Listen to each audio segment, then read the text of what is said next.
Welcome back mga kabungal! Ayan po, extra na naman tayo. Dahil first leave kami sa pabrika, kaya ito, di pa rin naman nawawala ng trabaho kasi may extra tayo dito sa labas. Kailangan natin magsipag. Ayan, mga kabungal, natandaan niyo ba yung bahay na yan? Yung ginawa ko noon na tinrasis ko. Ayan ngayon, bakod na naman po yung gagawin. Ayan ang helper. Ayan o, mga kabungal. Yan, babakuran natin yan. Mga kabungal. Ayan yung aking maywagang grinder para mabilis magputol ng bakal. Ginamitan ko na po ng grinder para mabilis. Kasi trabaho natin ay pampakyawan, hindi pang arawan. Ayan. Ayan o, mga galawan pa lang mga kabungal. Inedit ko na po mga kabungal. Ayan. Likod po ng school po yan. Ayan, oh. Likod ng school yan. Daming binabakuran. I-update ko kayo pag mayari ko lahat yan.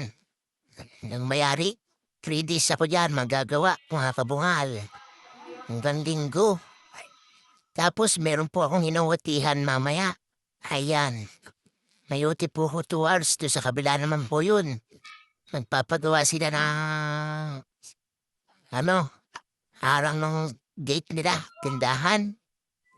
Namaya po, i-update ko rin po kayo doon at mag-uwati ako doon. Mga kabungal. Ayan, basta magsipag lang po tayo mga kabungal at tayo ay hindi mawawala ng trabaho. Kaya kayo, magsipag lang tayo. Mga kabungal, para, ayan o.